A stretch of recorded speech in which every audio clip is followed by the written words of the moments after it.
श्री स्वामी समर्थ जय जय स्वामी समर्थ। सद्गुरु स्वामी समर्थ जय जय स्वामी समर्थ। महाराज श्री स्वामी समर्थ जय जय स्वामी समर्थ। सद्गुरु स्वामी समर्थ जय जय स्वामी समर्थ।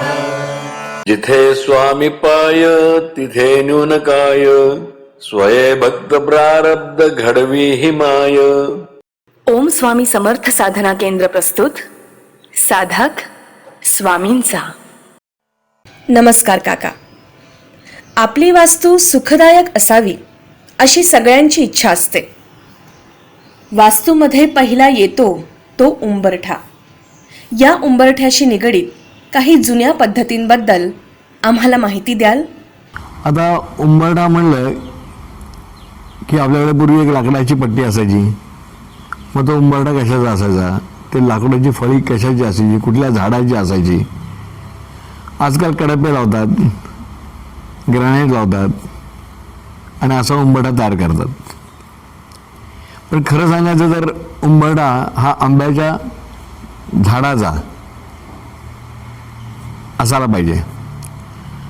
पण किती झाडं तोडणार, म्हणून मग त्याला पर्याय म्हणून आपल्याकडे कडाप्याची पट्टी आली, ग्रॅनाईटची पट्टी आली आणि अशा तऱ्हेने तो उंबरठा तयार झाला. आता उंबरठा पुजण्याचं काम आपल्याकडे पूर्वीच्या बायका घरातल्या करायच्या, किंवा बाहेरनं आपण कधी आलो तर लोक हातपाय धुवायचे आणि उंबरठ्याला नमस्कार करूनच घरात द्यायचे. ही पद्धत होती. लोक सगळ्या पद्धती जुने विसरत चालले. काही ठिकाणी अजूनही उंबरठ्याची पूजा करतात. मी अनेक ठिकाणी जातो, मी सोसायट्यांमध्ये सुद्धा जातो. काही बायकांच्याकडे खूप छानशी रांगोळी घातली जाते, उंबरठ्याच्या बाहेर उंबरठ्याची पूजा केली जाते.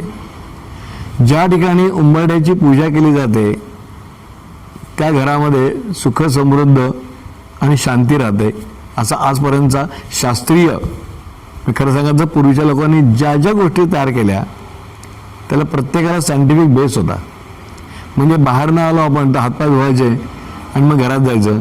म्हणजे जी काय घाण होती विचारांची, आचारांची, कशाची, ती सगळी तिथं धुतली जायची किंवा हातपाय तोंड धुवूनच घरात जायचं. संध्याकाळी आपल्याकडे उंबरठ्याची पूजा करायची, पहाटे पूजा करायची. आणि मग ते करत असताना उदबत्ती लावणे, म्हणजे दारात सुद्धा लोक उदबत्ती लावायचे आणि ती उदबत्ती दरवाजाच्या बाहेर लावून पूजा करायची. पहाटे करायचे, संध्याकाळी करायची. पण कालांतराने ह्या सगळ्या गोष्टी हळूहळू नामशेष झाल्या. तर उंबरठ्याचं सांगायचं म्हणजे तुमच्याकडे समजा जर अशी पट्टी असेल, त्या पट्टीच्या खाली 5 1 रुपयाची नाणी ठेवा. ज्याचा शिक्का वरती आहे तोंड त्याशी वरती ठेवा 5, म्हणजे पंचमहाभूत झाली. त्याच्यावर उंबरठा ठेवा, म्हणजे फिट करा आणि त्याची रोज पूजा करा. बघा, ह्या छोट्याशा उपायाने तुमच्या घराचं रूप कसं बदलून जातं ते. कारण अनुभवीच खात्री असणार आहे, तुम्हाला हे नक्की जाणवेल. जोशी काका, घरातलं देवघर कसं असावं याबद्दल आम्हाला मार्गदर्शन करा. तर आजकाल देवघर खरं सांगायचं तर छोटं झालं आहे. म्हणजे स्वयंपाकघरातच देवघर टांगलेलं, म्हणजे असं उंचावर कुठेतरी ठेवलं असतं आणि त्याच्यामध्ये काही छोटेसे देव असतात.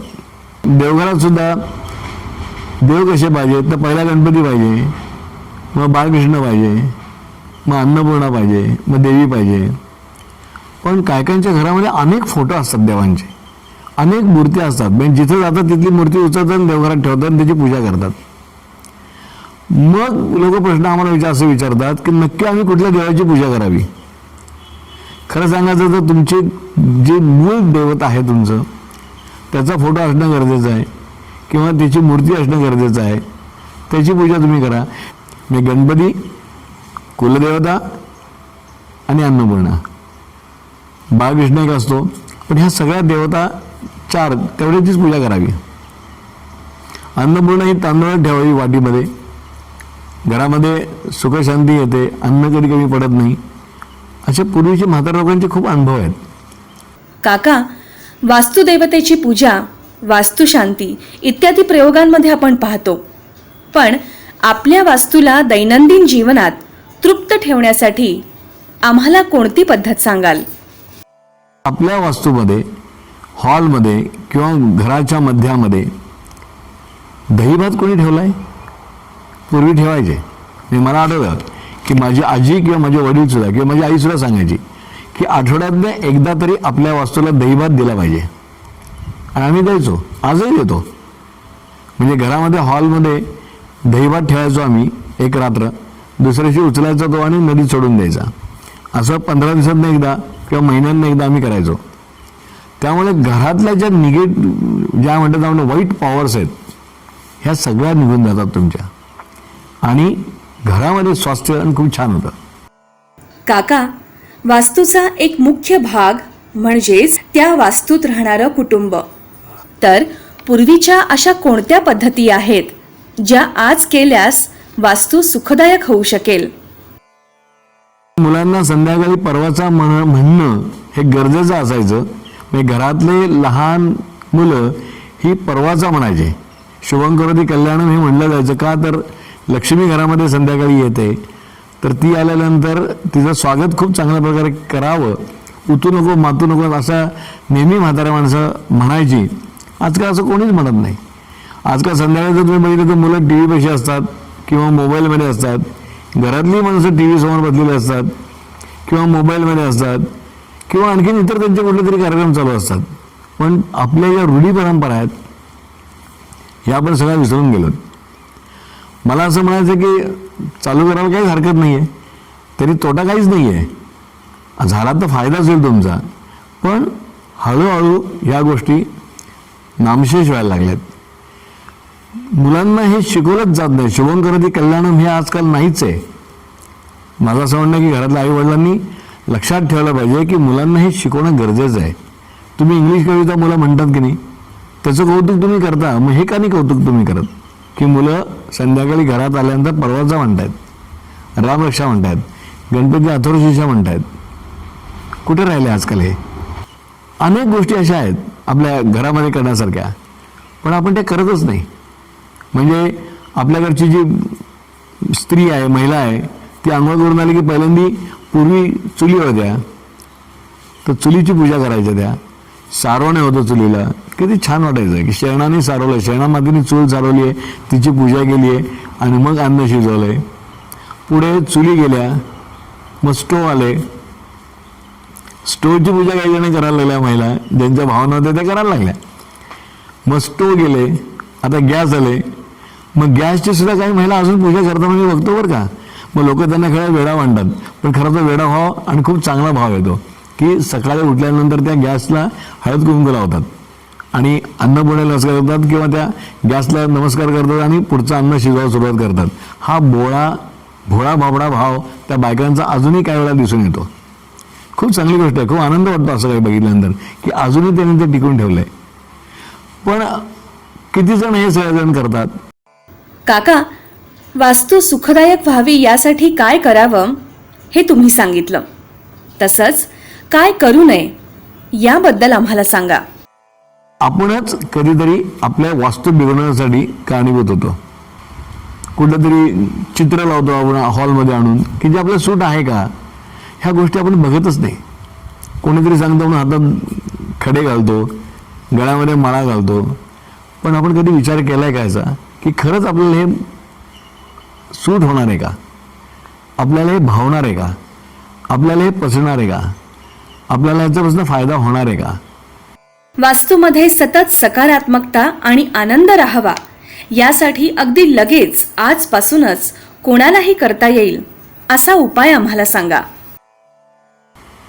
मला असं वाटतं की प्रत्येकाने संध्याकाळी घरामध्ये निदान 2 मिनिटं तरी देवासमोर बसावं, उदबत्ती लावावी, छान डोळे मिटून बसा आणि वास्तूला तुमच्या सांगा तुम्ही की वास्तुदेव दया सिंधो प्रणत क्लेशनाशन सुखं देई धनं देई सुस्थिर भवेश्वनी.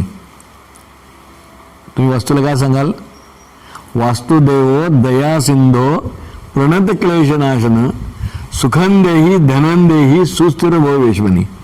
हे जर तुम्ही जर घरातल्या महिलांनी केलं, पुरुषांनी केलं, लहान मुलांनी केलं, खूप छान आहे.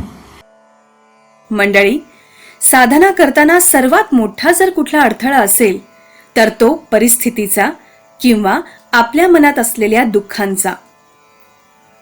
अनेक वेळा साधक सांगतात की आमच्या कुंडलीतच दोष आहे, त्यामुळे साधनेत उत्साह राहत नाही, आयुष्यातील सकारात्मकता जाते.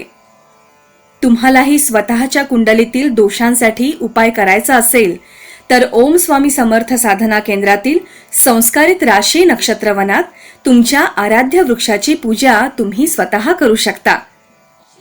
या आगळ्या वेगळ्या नक्षत्र परिक्रमेविषयी अधिक माहिती हवी असेल तर तुम्ही या क्रमांकावर संपर्क साधू शकता. महाराज श्री स्वामी समर्थ जय जय स्वामी समर्थ. सद्गुरु स्वामी समर्थ जय जय स्वामी समर्थ. तर मंडळी, भेटूया पुढल्या गुरुवारी पूज्य जोशी काकांसोबत. स्वामी ओम.